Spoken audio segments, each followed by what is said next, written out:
नमस्कार विद्यार्थियों, ऑनलाइन कक्षा में आपका स्वागत है।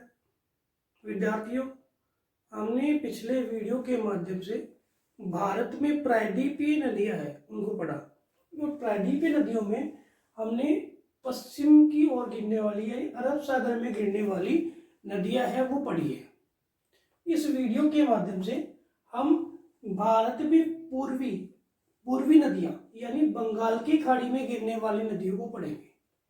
देखते हैं कौन कौन सी नदियां हैं जिसमें आपकी ब्रह्मणी, महानदी, गोदावरी, कृष्णा, कावेरी, ये आपकी प्रमुख नदियां हैं जो पूर्व की ओर गिरती है। सबसे पहले हम बात करें आपकी जो नदी है कौन सी, महानदी। महानदी कहाँ से निकलती है? देखो वैसे तो देखिए सारी नदियां हैं वो कैसी है, अनुवर्ती नदी है। अनुवर्ती का मतलब जानिए, ढाल के अनुरूप बहने वाली नदियां। अब महानदी जो है वो भी कैसी है, अनुवर्ती नदी है। और महानदी है वो कहाँ से निकलती है? तो महानदी है वो छत्तीसगढ़ की, अभी पहले भी वीडियो में आया था कि अमरकंटक पठार से 3 नदियां निकली, इधर नर्मदा, इधर आपके सोन और इधर महानदी। तो ये कहाँ से निकलती है? अमरकंटक पठार, अमरकंटक पठार के। अभी ये मध्य प्रदेश से तो निकलती है वो नर्मदा। अब ये अमरकंटक पठार के कौन से भाग में? छत्तीसगढ़ से, यानी पूर्वी भाग से निकल रही है। तो कहां से निकल रही है? छत्तीसगढ़ से निकल रही है। कौन सी? महानदी। कहां से निकल रही है? अमरकंटक पठार के छत्तीसगढ़ जो है वहां से कौन सी जगह से निकल रही है? तो जगह का नाम है सिहावा। हाँ, सिहावा के निकट ये नदी निकलती है। और ये निकलने के बाद एक तो कहाँ बहती है? छत्तीसगढ़ में, और एक कहाँ बहती है? उड़ीसा में। 2 राज्यों में तो बहती है, ठीक है। इसके अलावा अपवाह क्षेत्र की बात करें तो इसका अपवाह क्षेत्र है वो आपके एक तो उड़ीसा में है, एक छत्तीसगढ़ में है, ठीक है। इसके अलावा देखिए एक मध्य प्रदेश में है और झारखंड में। इन 4 राज्यों में मध्य प्रदेश, छत्तीसगढ़, झारखंड और उड़ीसा, इन 4 राज्यों में क्या है? इसका अपवाह क्षेत्र है। तो एक बार रिपीट करते हैं, कहां से? अमरकंटक, कहां? छत्तीसगढ़ में। कहां पे? सिहावा के निकट से तो निकलती है और निकल करके कहां गिर जाती है? आपके बंगाल की खाड़ी में गिर जाती है। छत्तीसगढ़, मध्य प्रदेश, झारखंड, उड़ीसा इसका अपवाह क्षेत्र बनाते हैं। यानी अपवाह क्षेत्र यहाँ जो इसका नदी ग्रहण क्षेत्र या नदी द्रोणी है वो इन 4 राज्यों में है। लंबाई की बात करें तो 851 किलोमीटर लंबी है। कितनी है? 851 किलोमीटर लंबी है। और नदी द्रोणी की बात करें तो 1,42,000 वर्ग किलोमीटर क्या है इसकी नदी द्रोणी है। अपवाह क्षेत्र की लंबाई कितनी है? 1,42,000 वर्ग किलोमीटर। और नदी की लंबाई कितनी है? 851 किलोमीटर। 851 किलोमीटर की जो नदी है इसका जो सबसे महत्वपूर्ण रोल इस नदी का है कि हमारा सबसे जो बड़ा बांध है, बांध का नाम है हीराकुंड, जो कहाँ बना हुआ है? उड़ीसा में। ये हीराकुंड बांध कौन सी नदी पे बना हुआ है? तो हीराकुंड बांध बना हुआ है उड़ीसा में महानदी पर। तो सबसे बड़ा बांध उड़ीसा में महानदी पर जो बना हुआ है वो कौन सा है? हीराकुंड बांध है। अब इसके जो नेक्स्ट बात करें इसकी, तो अपवाह क्षेत्र जो 1.42 लाख जो है इसका अपवाह तंत्र कौन कौन से राज्यों में सर्वाधिक है? तो आप अगर देखें तो 53% भाग आपके मध्य प्रदेश प्लस छत्तीसगढ़ में। 53% भाग तो मध्य प्रदेश और छत्तीसगढ़ में है और 47% भाग जो है वो आपका कहां पर है? उड़ीसा में, ठीक है। कहां पर है? उड़ीसा में है। कौन सा? आपके 47 तो उड़ीसा में और 53 के कहां पर है? मध्य प्रदेश और छत्तीसगढ़ में। और इसकी सहायक नदियां कौन कौन सी है, तो काफी सहायक नदियां हैं जिसमें कुछ नाम है, जैसे शिवनाथ है, हसमुख है, शिवनाथ है, हसमुख है, इसके अलावा मांड है, इब है, ये प्रमुख सहायक नदियां हैं इसकी। शिवनाथ है, हसमुख है, मांड है, इब है। क्या होता है सहायक नदियां, कई बार कई एग्जाम से में पूछ लेते हैं, वैसे तो हमारे लेवल पे इतना इंपॉर्टेंट नहीं है, लेकिन शिवनाथ, हसमुख, मांड और इब जो नाम आ जाते हैं इसको हम क्या एक बार रिपीट कर लेते हैं तो माइंड में वो सेट हो जाते हैं। तो समझ में आ गया होगा। अमरकंटक पठार से तो निकली है, ठीक है, और ये है बह करके कहाँ चलेगी, चिल्का झील में चलेगी। अब इसके अलावा देखिए ब्रह्मणी नदी, ये भी आपकी इन्हीं पहाड़ियों से निकलती है, और कहाँ पर आपके, कहाँ पर, ये भी आपके बंगाल की खाड़ी में गिर जाती है। अब ये महानदी है, ये इसके पास ही कौन सी झील बनती है, चिल्का झील का निर्माण भी होता है। चिल्का कैसी झील है, एक आपके लेगून झील है, लेगून, लेगून झील है, ठीक है। अब लेगून झील कौन सी होती है, नदी जब अपने तलछटों को डालती है तो तलछटों को डालने के कारण नदी क्या करती है, झील का निर्माण करती है तटीय क्षेत्र में, उसको हम लेगून झील कहते हैं। क्या बोलते हैं, लेगून झील कहते हैं, या पश्य झील से कहते हैं, लेगून या पश्य झील उसके उसे हम कहते हैं। तो समझ में आ गया होगा कौन सा, 851 लंबाई है, 1.42, और इसमें मध्य प्रदेश, छत्तीसगढ़, उड़ीसा और झारखंड का कुछ भाग भी इसमें आता है। अब और कौन सा इसमें बना हुआ है बांध, वो बना हुआ है हीराकुंड बांध। कौन सा, हीराकुंड बांध इस पे बना हुआ है। अब हम बात करें कौन सी नदी, दूसरी कौन सी नदी है आपकी, गोदावरी। कौन सी नदी की बात कर रहे हैं, गोदावरी, जो भी आपकी बंगाल की खाड़ी में गिरती है। गोदावरी भी कहाँ गिर रही है, बंगाल की खाड़ी में गिर रही है। देखो जो हमारी गंगा है उत्तरी भारत की नदी, वैसे प्रायद्वीपीय भारत की सबसे बड़ी नदियों में कौन सी नदी आती है, गोदावरी। गोदावरी की लंबाई की बात करें तो 1465 किलोमीटर लंबी है ये नदी, 1465 किलोमीटर लंबी नदी है गोदावरी। और गोदावरी नदी को हम बूढ़ी गंगा, बूढ़ी गंगा के नाम से भी जानते हैं, या हम इसे दक्षिण की गंगा भी कहते हैं। दोनों ही नाम ध्यान रखना, बूढ़ी गंगा और दक्षिण की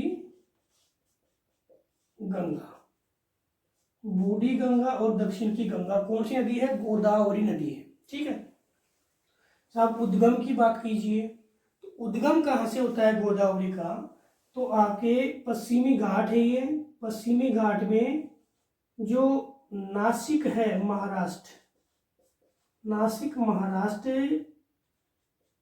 में त्र्यंबकेश्वर, कहाँ पे, नासिक महाराष्ट्र में कौन से भगवान शिव का स्थान है,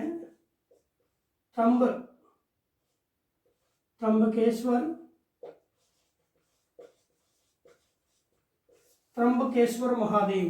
कौन सा, त्र्यंबकेश्वर महादेव। इस त्र्यंबकेश्वर महादेव के क्षेत्र से है वो कौन सी नदी निकलती है, या त्र्यंबकेश्वर की पहाड़ी जिसे बोल दे, त्र्यंबकेश्वर की पहाड़ी कौन सी नदी निकलती है आपकी, गोदावरी नदी निकलती है। कौन सी नदी, गोदावरी नदी निकलती है कहाँ से, नासिक महाराष्ट्र के त्र्यंबकेश्वर की पहाड़ियों से गोदावरी नदी निकलती है। निकलने के बाद ये नदी है पूर्व की ओर प्रवाहित होती है। किधर प्रवाहित होती है, पूर्व की ओर प्रवाहित होती है, और आगे जाकर के यह लगभग मध्य भारत में जाकर के ये दक्षिण की ओर, दक्षिण पूर्व की ओर क्या होती है, प्रवाहित होती है। कहाँ होती है, दक्षिण पूर्व की ओर प्रवाहित होती है। और लास्ट में ये जो नदी है वह अपने काफी क्षेत्रों में बढ़ जाती है और एक बड़े विस्तृत डेल्टा का निर्माण करती है। क्या करती है, बड़े विस्तृत डेल्टा का निर्माण करती है। तो बड़े विस्तृत डेल्टा के निर्माण के लिए कौन सी नदी जानी जाएगी, बड़े विस्तृत डेल्टा के निर्माण के लिए कौन सी नदी जानी जाएगी, गोदावरी नदी जानी जाएगी। अब गोदावरी नदी की कौन कौन सी सहायक नदियां हैं, तो आपके पेन गंगा, वेन गंगा, इंद्रावती। इंद्रावती का नाम कई एग्जाम में पूछा भी गया है। इंद्रावती नदी है वो इसकी प्रमुख सहायक नदियां है, वेन गंगा है, पेन गंगा है, गोदावरी। दक्षिण से मंगरी जो नदी है वो भी क्या है, इसकी सहायक नदी है। इसके अलावा इस नदी के हम जल ग्रहण क्षेत्र की बात करें, भाई कहाँ गिरेगी, तो क्लियर है कहाँ पे, बंगाल की खाड़ी में गिरेगी। अब जल ग्रहण क्षेत्र की बात करें तो कितना है, 3.13 लाख किलोमीटर लंबाई अधिक है, तो जल ग्रहण क्षेत्र भी क्या है इसका, अधिक है। अब जल ग्रहण क्षेत्र का 49% भाग तो कहां पर है, महाराष्ट्र। जल ग्रहण क्षेत्र का 49% भाग तो कहां पर है, महाराष्ट्र में है। और 20% भाग, कितना, 20% भाग, कितना, 20% भाग आपका मध्य प्रदेश, छत्तीसगढ़, किसका, अपोहा का, मध्य प्रदेश, छत्तीसगढ़ और उड़ीसा, तेलंगाना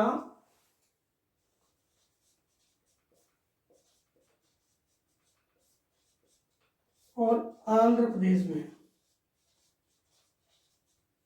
उड़ीसा, तेलंगाना और आंध्र प्रदेश में इसका जो भाग है वो कितना है, लगभग 20% भाग कहाँ पर है, उड़ीसा में है, तेलंगाना में है और आंध्र प्रदेश में। तो बूढ़ी गंगा, दक्षिण की गंगा इसे बोलते हैं। 3.13 लाख किलोमीटर क्षेत्रफल है और 49% है महाराष्ट्र में और 20% है मध्य प्रदेश, छत्तीसगढ़, उड़ीसा, तेलंगाना और आंध्र प्रदेश में। इसके अतिरिक्त हम देखें तो इस नदी पे, गोदावरी नदी पे, दो प्रमुख परियोजनाएं, जल विद्युत परियोजनाएं, एक तो जायकवाड़ी और एक आपके पोचम पद। ये दो विद्युत परियोजनाएं इस पे बनी हुई है। बताया जाता है कि ये नदी है वो राजमुंद्री के बाद है ना कई भागों में व्यक्त हो जाती है, मैंने अभी बताया। पोलावरम के बाद है ये कई शाखाओं में, ये दक्षिण की ओर आती क्या है, कई शाखाओं में बढ़ती है। राजमुंद्री के बाद तो क्या है, ये कई प्रकार की कई क्षेत्रों में बढ़ जाती है और एक विस्तृत डेल्टा का निर्माण करती है। क्या करती है, विस्तृत डेल्टा का निर्माण करती है। तो सबसे बड़ी नदी है। साथ ही साथ देखें अपोहा क्षेत्र भी दक्षिण में सबसे बड़ा इसका ही है। बूढ़ी गंगा भी कहते हैं, दक्षिण की गंगा भी कहते हैं। निकलती कहाँ से है, तो त्र्यंबकेश्वर जो पहाड़ियाँ है, कहाँ पे, नासिक महाराष्ट्र में। कौन सी पहाड़ी, त्र्यंबकेश्वर पहाड़ी, वहां से निकलती है। कौन कौन सी योजनाएं हैं, तो जायकवाड़ी और पोचम पद परियोजनाएं इस नदी पर बनी हुई है। इसके अलावा अब प्रायद्वीपीय भारत की हम अगली नदी देखें तो प्रायद्वीपीय भारत की जो गोदावरी के बाद दूसरी प्रमुख नदी है वो कौन सी है, आपके कृष्णा। कौन सी है, कृष्णा नदी। देखो कृष्णा नदी की हम बात करें तो यह नदी भी आपके महाराष्ट्र में कहाँ से, पश्चिमी घाट से निकलती है। ये पश्चिमी घाट है, इस पश्चिमी घाट से निकलती है। और कहाँ से निकलती है ये नदी, महाराष्ट्र में महाबलेश्वर। महाबलेश्वर, देखो महाबलेश्वर जो पहाड़ी है ना, दक्षिण में देखो आपके अनाईमुडी और दोदा बेटा के बाद महाबलेश्वर की पहाड़ी, और महाबलेश्वर की पहाड़ी के बाद देखें तो आपके गुरु शिखर और फिर आपके ऊपर वाली पहाड़ी आती है। तो महाबलेश्वर की जो पहाड़ी है वो आपके 1431 मीटर ऊंची है और 1431 मीटर ऊंची इस पहाड़ी से के भाग से आपकी कौन सी नदी निकलती है, कृष्णा नदी। कौन सी नदी, कृष्णा नदी। काफी पढ़ लिए तो कंफ्यूज मत होना। यहाँ से कौन सी नदी निकल रही है, कृष्णा नदी। इस गोदावरी नदी के भाग को ही थोड़ा सा इरेज कर देता हूँ। जिससे आप कंफ्यूज हो रहे हो। ये कौन सी नदी की बात कर रहे हैं हम? कृष्णा की। कहाँ से निकलती है? महाबलेश्वर। महाबलेश्वर है, महाबलेश्वर से, और महाबलेश्वर कहाँ है? महाराष्ट्र के पश्चिमी घाट पर, महाराष्ट्र के पश्चिमी घाट पर है। और यह नदी है, यह भी पूर्ववर्ती नदी है, सॉरी आपके पूर्व की ओर बहती है। और पूर्व की ओर कितनी लंबाई में? तो 1401 किलोमीटर लंबी है। कितनी है? 1401 किलोमीटर लंबी। और आपकी जो महानदी है वो कितनी है? वो 1465 किलोमीटर लंबी है। तो सबसे लंबी नदी कौन सी हुई आपकी? महानदी नहीं, क्या आपकी गोदावरी है, वो कितनी है? 1465 किलोमीटर लंबी। महानदी की बात नहीं कर रहा, किसकी? गोदावरी कितनी है? 1465 किलोमीटर लंबी। महानदी की लंबाई कितनी थी? महानदी की लंबाई थी 851। महानदी तो थी 851, गोदावरी थी आपके 1465। ये डाटा हम क्या बार बार याद करेंगे तो माइंड में हो जाते हैं ना। तो तीसरी नदी की बात कर रहे हैं, कृष्णा। कृष्णा की लंबाई कितनी है? 1401 किलोमीटर। ठीक है। अब ये कृष्णा नदी है वो आगे आपकी चल रही है 1401 किलोमीटर जाने के बाद यह आपकी बंगाल की खाड़ी में गिर जाती है। कहाँ गिर जाती है? बंगाल की खाड़ी में गिर जाती है। मुख्य बात क्या है कि यह नदी है, उसका अपवाह क्षेत्र आपका 2,62,000, कितना है? 2,62,000 वर्ग किलोमीटर है। 2,62,000 वर्ग किलोमीटर है। इस अपवाह तंत्र की बात करें तो 27% दो इसमें किसका हिस्सा है? महाराष्ट्र का। किसका? महाराष्ट्र का। और इसमें से आपके 44% है, वो है किसका? कर्नाटक का। 27% तो महाराष्ट्र का, 44% कर्नाटक का, और 29% है आपके तेलंगाना और आंध्र प्रदेश का। आप बहुत क्षेत्र देखना, ये तो आपके महाराष्ट्र। ठीक है, इधर देखो तुंगभद्रा कहाँ से निकली? कर्नाटक। यहाँ पे तेलंगाना और आंध्रा। तेलंगाना आंध्रा का 29, 44 और 27% हिस्सा जो आपका है किसका है? महाराष्ट्र का है। इस नदी के अंदर देखें तो कौन कौन सी सहायक नदियां हैं? तो इसकी सहायक नदियों में देखो, एक तो आती है आपकी कौन सी? कोयना। कोयना, कोयना वही है 1967 वाला भूकंप वाला भाव, कोयना। ठीक है। कोयना की बात हम देखें तो तुंगभद्रा, हंगरी। ठीक है, तुंगभद्रा, हंगरी। और इसके बाद देखें तो आपकी और भी सहायक नदियां हैं, जैसे नाम लिख रहा हूं, मालप्रभा, गाठ प्रभा, मूसी। ये भी क्या है? इसकी सहायक नदियां हैं। ठीक है, मालप्रभा, घाट प्रभा, मूसी, ये क्या है? इसकी सहायक नदी है। और क्या? तो और इस नदी से देखो, यहाँ आपके आंध्र प्रदेश में 2 बांध बने हुए हैं। एक बांध का नाम तो क्या है? श्रीशैलम। एक बांध का नाम क्या है? श्रीशैलम। और एक सबसे महत्वपूर्ण बांध है, वो कौन सा है? नागार्जुन। कौन सा? नागार्जुन। ये नागार्जुन भी कौन सी नदी पे बना हुआ है? आपकी कृष्णा नदी पे बना हुआ है। और कर्नाटक में भी बांध बना हुआ है। कर्नाटक में कौन सा बना हुआ है? अलमाटी। अलमाटी या अलमाती। तो 3 प्रमुख योजनाएं, एक तो श्रीशैलम योजना कहां पर है? आपके आंध्र प्रदेश में। नदी कौन सी है? कृष्णा। ठीक है। दूसरा है नागार्जुन, कहां पर है? आंध्र प्रदेश में। नदी कौन सी है? आपकी कृष्णा। एक अलमाटी कहां बना हुआ है? कर्नाटक। और नदी कौन सी है? कृष्णा। तो 3 प्रमुख योजनाएं, 3 प्रमुख बांध आपके इस नदी परियोजना से जुड़े हुए हैं। 3 प्रमुख बांध इस नदी परियोजना से जुड़े हुए हैं। तो समझ में आ गया होगा कि ये नदी कहाँ से निकली? ये नदी निकली आपकी महाबलेश्वर, महाराष्ट्र।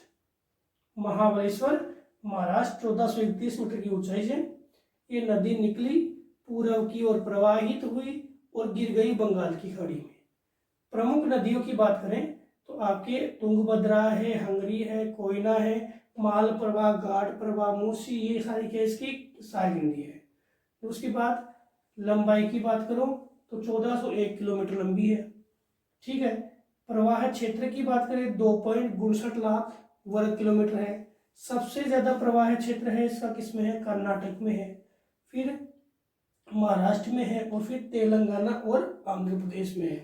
तो और बांध परियोजना की बात करें तो नागार्जुन इसका सबसे महत्वपूर्ण बांध है। हीराकुंड किसका है? आपके महानदी का। श्रीशैलम और अलमाटी का है, कृष्णा नदी का ही बांध है।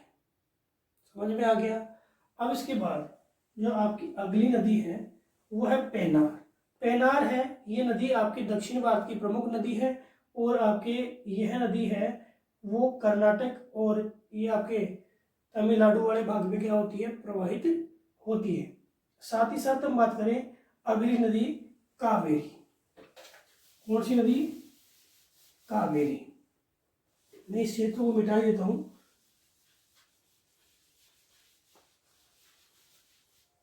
ठीक है। अब लास्ट नदी की बात कर रहे हैं, कौन सी? कावेरी, जो आपके पूर्व की प्रमुख नदी है। देखो कावेरी नदी जो है वो कर्नाटक से निकलती है। कर्नाटक से कौन से क्षेत्र से निकलती है? कोगाडू जिले से।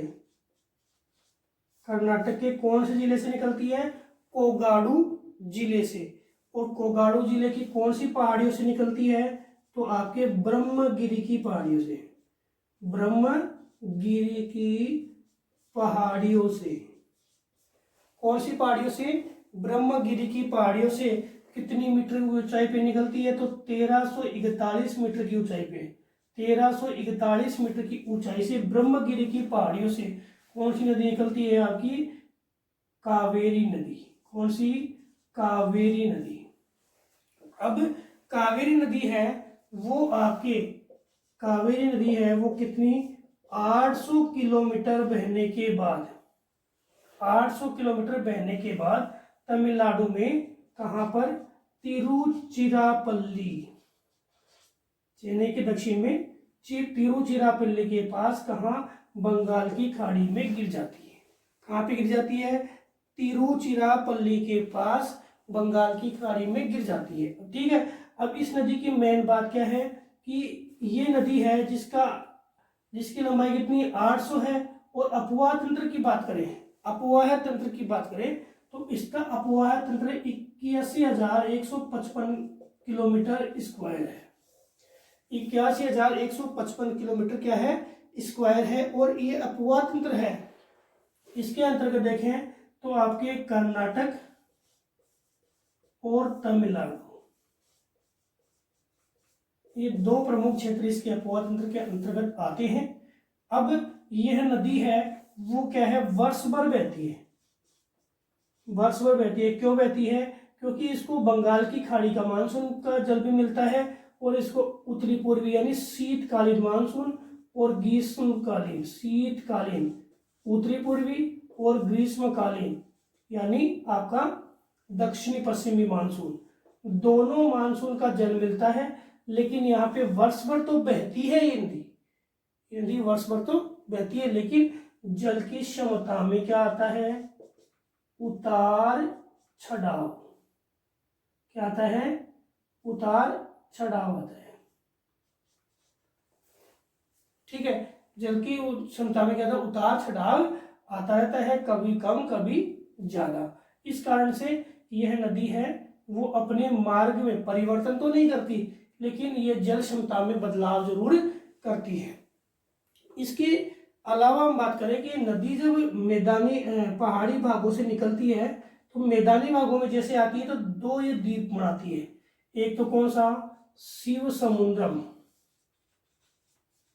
एक तो कौन सा द्वीप बना रही है? शिव समुद्रम द्वीप। और एक बनाती है श्रीरंगपट्टनम। श्रीरंगपट्टनम, ये दो द्वीप बनाती है। तो दो द्वीपों का नाम भी ध्यान रखना। ये नदी जब उतरती है मैदानी भाग में तो दो द्वीप बनाती है, तो समुद्रम, एक कौन सा, श्रीरंगपट्टनम। दूसरी बात, ये नदी है, इस पे आपकी एक जल विद्युत परियोजना बनी हुई है, कौन सी, आपकी शिव समुद्रम बांध, कर्नाटक में बना हुआ है। कौन सा बांध, शिव समुद्रम बांध, कहाँ बना हुआ है, कर्नाटक में। तो ये सबसे इंपॉर्टेंट बांध है जल विद्युत के लिए, क्योंकि यहाँ के जो प्रदेश है कर्नाटक के जो प्रदेश है जहाँ पे लोहा इस्पात होता है, उनको ये शिव समुद्रम बांध क्या करता है, बिजली प्रदान करता है। क्या करता है, बिजली प्रदान करता है। तो शिव समुद्रम बांध है वो कहाँ बना हुआ, कर्नाटक पे। और कौन सी नदी में, कर्नाटक में कौन सी नदी में, आपके कावेरी नदी। ठीक है, तो श्री समुद्रम और श्रीरंगपट्टनम दो द्वीप भी बनाई है। ठीक है, और साथ ही साथ ये बांध भी यहीं पे बना हुआ है। इस नदी की जो सहायक नदियां हैं, उन सहायक नदियों में हम बात करें तो कुछ नाम है, जैसे हेमवती है, हरंगी है, हेमवती है, हरंगी है, आपकी अमरावती है, अमरावती मुख्य है, हेमवती है, अरंगी है, अमरावती है, आपके लक्ष्मण तीर्थ है, नदी का नाम है लक्ष्मण तीर्थ है। इसके अलावा बात करें कालिनी है, कालिनी और भवानी। ठीक है, ये प्रमुख क्या है, इसकी सहायक नदियां है। इस नदी का हमने भी बताया था कर्नाटक और तमिलनाडु में तो है, तो इसके अलावा केरल में भी, क्योंकि कुछ नदियां इधर केरल से भी क्या इसमें आती है, तो केरल में भी क्या है, इसका अपवाह तंत्र का भाग है। तो 3 राज्य गिन लेना अपवाह तंत्र में, कर्नाटक, तमिलनाडु और केरल। एक बार रिपीट कर लेते हैं, कहाँ से निकली, कर्नाटक के कोगाडू जिले से, ब्रह्मगिरी की पहाड़ियों से 1341 मीटर की ऊंचाई से निकल करके ये मैदानी भागों में जैसे आई, 2 इसने क्या बना लिए, द्वीप बना लिए, शिव समुद्रम बनाया, शिव श्रीरंगपट्टनम बनाया, साथ ही शिव समुद्रम बांध भी इस पे बना। आगे चली तो इसमें मेटूर बांध भी बना हुआ है। कौन सा बांध, मेटूर। ठीक है, तमिलनाडु में कौन सा, मेटूर बांध। ठीक है, मेटूर जगह पे, मेटूर कहाँ है, तमिलनाडु में। ठीक है, इसके अलावा देखें लंबाई इसकी 800 किलोमीटर है, 81,155 किलोमीटर स्क्वायर का इसका क्षेत्रफल है, जिसमें कर्नाटक, तमिलनाडु और केरल में सबसे ज्यादा जो भाग है ना वो इसका कहाँ है, तमिलनाडु में। यानी अफवाह का सबसे ज्यादा भाग किसमें, तमिलनाडु में, उसके बाद केरल में, सॉरी कर्नाटक में, और सबसे कम किसमें है, केरल में। लक्ष्मण तीर्थ, कालिनी, हेमवती, हरंगी, भवानी, अमरावती, ये क्या है, इसकी प्रमुख सहायक नदियां हैं। और कहाँ गिरती है ये आपके तमिलनाडु में तिरुचिरापल्ली के पास। किसमें गिर जाती है, बंगाल की खाड़ी में। तो विद्यार्थियों, हमने इस वीडियो के माध्यम से भारत की प्रायद्वीपीय जो नदियां हैं जो पूर्वी भाग में गिरती है उनको पढ़ा। तो इस प्रकार हमने भारत की अपवाह क्षेत्र के अंतर्गत प्रायद्वीपीय भारत के पूर्वी और पश्चिमी मुख्य नदियों को हमने पढ़ लिया है। इसके साथ ही हम देखें तो अपने पाठ्यक्रम के अनुसार कुछ छोटी छोटी नदियां जो पूर्वी भाग में भी गिरती है, जो पश्चिमी भाग में भी गिरती है, ये छोटी नदियां जो है वो हम अगले वीडियो के माध्यम से पढ़ेंगे। इसके साथ ही इस लेसन में आपकी एक बिंदु, एक तो प्रायद्वीपीय अपवाह तंत्र और एक आपके हिमालय अपवाह तंत्र, इसके अंतर यानी हिमालय अपवाह तंत्र प्रायद्वीपीय अपवाह तंत्र से किस प्रकार भिन्न है, इस बिंदु को भी हम अगले वीडियो के माध्यम से पढ़ेंगे। धन्यवाद।